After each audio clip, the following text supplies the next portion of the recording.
Nah, inilah yang menjadi acuan cara mengecorkan kembali burung yang habis proses mabung atau pasca mabung.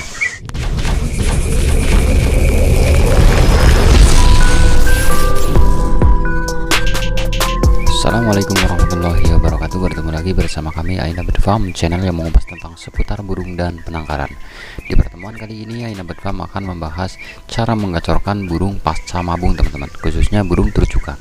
Untuk mengecorkan burung terucukan pasca mabung alias habis mabung, itu dibutuhkan teknik yang tepat, teman-teman, sehingga dalam penerapan metode itu tidak mengalami kegagalan. Karena di penerapan metode ini itu ada kaitnya dengan perawatan pas pada mabungnya, teman-teman. Dikarenakan pada saat burung terucukan mengalami proses mabung, itu ada dua metode yang sering sekali digunakan oleh kicomania, teman-teman, yaitu ada proses mabung non ekstra puding dan ada proses mabung perbanyak ekstra puding. Nah, inilah yang menjadi acuan cara mengecorkan kembali burung yang habis proses mabung atau pasca mabung. Karena kita bagaimanapun harus memperhatikan daripada rawatan pas pada mabungnya, hingga tidak begitu menimbulkan resiko yang sangat besar, teman-teman. Oke, langsung saja. Burung terucukan yang sedang mengalami proses mabung adalah proses yang pada masa-masa genting, teman-teman. Artinya dia sangat membutuhkan nutrisi lebih banyak, teman-teman, untuk pertumbuhan bulunya. Karena pada saat burung terucukan mabung, dia mengalami proses setengah sakit, teman-teman. Jika salah rawatan dalam proses mabung ini juga bakalan menjadi penentu burung ini baik atau tidaknya nanti. Saya sering sekali mengingatkan, dalam merawat burung yang sedang mabung itu harus benar-benar membutuhkan teknik yang tepat, sehingga pasca mabung alias sesudah mabung dia bakal menjadi lebih baik dari biasanya. Walaupun di masa-masa mabung itu rata-rata semua burung itu mengalami proses macet bunyi, teman-teman, karena dia setengah sakit. Dan dalam proses mabung ini itu biasanya terpecah menjadi dua bagian, yaitu proses mabung total dan proses mabung nyulam. Kalau untuk proses mabung total, biasanya dalam perawatan proses mabung dia tepat sasaran untuk menggunakan ekstra puding yang tepat, sehingga dia menjadi cepat tuntas dan sempurna dalam proses mabung itu. Nah, bagaimana dengan yang nyulam? Kalau untuk yang nyulam biasanya tidak tepat dalam proses mabung itu dalam pemberian ekstra pudingnya. Contohnya seperti non ekstra puding, teman-teman. Pada saat burung sedang mengalami proses mabung itu pastinya membutuhkan nutrisi lebih banyak dari biasanya. Makanya kita itu selalu mengingatkan, berilah ekstra puding lebih banyak. Jangan pernah kita takut OB dalam mengurus burung yang sedang mabung, teman-teman. Jika kita tidak banyak memberikan ekstra puding, resikonya ada di nyulam bulu nantinya. Karena copotnya bulu atau jatuhnya bulu itu adalah kesiapan burung untuk menerima nutrisi berikutnya, sehingga kita harus menambahkan nutrisi lebih banyak. Kalau tidak menggunakan nutrisi lebih banyak, apalagi non ekstra puding, itu pastinya bulu ini tidak bakalan copot-copot nantinya. Nah, terjadilah nyulam bulu, teman-teman, alias mabung nyulam jika kita non ekstra puding. Nah, bagaimana untuk menangani pasca mabung ini, baik itu yang non ekstra puding maupun yang diperbanyak ekstra puding pada masa mabungnya? Nah, sebetulnya rawatannya itu sama, teman-teman, tapi resikonya yang berbeda. Kok bisa, teman-teman? Karena burung yang sedang mabung tidak diberikan ekstra puding alias nol ekstra puding, pada pasca mabung, selesai mabung, kita menggunakan ekstra puding, pastinya dia bakal merubah suhu tubuhnya. Suhu tubuhnya otomatis berubah dan mengalami peningkatan, sehingga dalam peningkatan itu burung tersebut akan menjatuhkan bulunya kembali, teman-teman. Karena pori-pori burung itu sudah mendapatkan kesiapan di saat kita memberikan ekstra puding. Nah, ini resikonya kalau kita tidak memberikan ekstra puding pada saat mabung.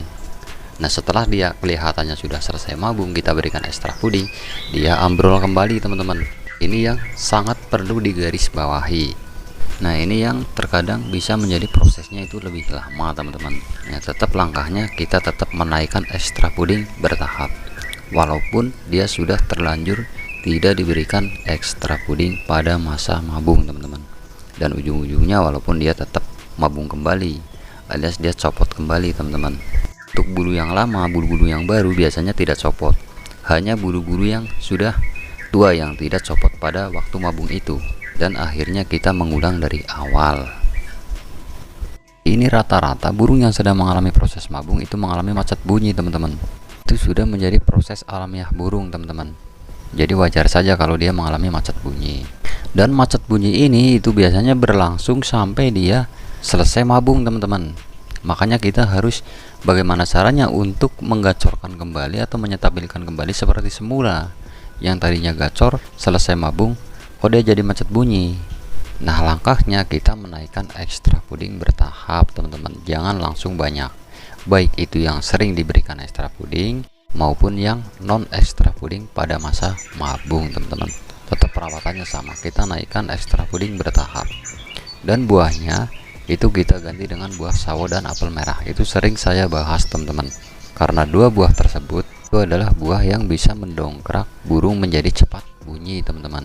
Kalau untuk ekstra pudingnya kita menggunakan jangkrik. Kalau jangkrik biasanya kita berikan 3 pada masa mabung, ya kita bisa berusaha semaksimal mungkin untuk menaikkan teman-teman. Karena ini adalah metode untuk menangani burung yang masih macet setelah dia mengalami proses mabung.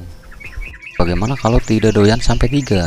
Kita latih teman-teman dengan cara kita tidak memberikan buahnya dulu, yaitu kita berikan fur-fur saja, sehingga dia bakal memakan ekstra puding lebih banyak, itu pasti. Setelah dia doyan jangkrik lebih banyak, seandainya kata doyan 4 ya, pagi 4 kita berikan dan sorenya 4. Nah, baru kita latih dengan buahnya, yaitu buah sawo ataupun buah apel merahnya. Kalau untuk jenis ulet Hongkongnya itu jangan terlalu banyak teman-teman, itu paling maksimal 55 teman-teman. Karena jenis ekstra puding ini panasnya itu instan sekali, sehingga ini beresiko terhadap suhu tubuh burung tersebut dan bisa cepat menimbulkan over birahi. Diusahakan itu ulet Hongkong yang putih atau yang sudah berganti kulit. Kalau untuk mendapatkan ulet Hongkong yang berganti kulit, habis berganti kulit sebetulnya gampang sekali teman-teman. Kalau kita beli ulet Hongkong, cukup kita berikan fur ayam itu disemprot dengan air teman-teman, dan kita kasihkan. Pasti biasanya kalau sudah dikasihkan dia akan segera pada berganti kulit, jadi menjadi putih-putih ya teman-teman. Nah, baru kita berikan kepada burung yang habis mabung teman-teman. Kalau untuk penjemurannya, karena dia sudah mengalami proses mabung dan sudah selesai, itu bagi yang sudah selesai ya teman-teman. Kalau untuk yang non ekstra puding biasanya dia akan ambrol kembali, jadi belum selesai. Kalau yang sudah selesai, baru kita bisa naikkan penjemuran secara bertahap, dari mulai 1 jam, 1 jam setengah, 2 jam dan seterusnya. Tapi jangan terlalu full-fullan teman-teman, karena kalau penjemuran terlalu full itu juga kadang-kadang beresiko menjadi over emosi nantinya.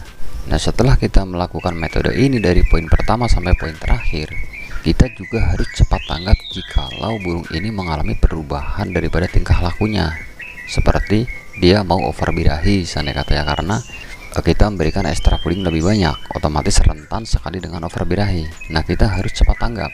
Kita bisa ganti buahnya dengan buah timun teman-teman. Ini salah satu buah yang bisa atau sangat cepat menurunkan over birahi. Biasanya birahi ini akan muncul di saat dia sudah gacor kembali teman-teman. Makanya sebelum over birahi ya, itu kita turunkan bertahap. Seandainya kata dia sudah rajin bunyi, nah baru kita turunkan secara bertahap dan kita normalkan seperti settingan semula teman-teman, settingan sebelum mabung. Saya yakin burung ini akan cepat normal kembali dan bisa gacor kembali seperti sedia kala. Tentunya kita harus memperhatikan pada masa-masa mabung tersebut. Dan saya sarankan kepada teman-teman semua yang menangani proses mabung ini, itu jangan pernah menjejer atau menempel burung yang habis mabung, menempel dengan burung-burung sejenis seperti burung tujukan dengan burung terucukan. Itu jangan ditempel dulu teman-teman, karena dia baru selesai mengalami proses ini.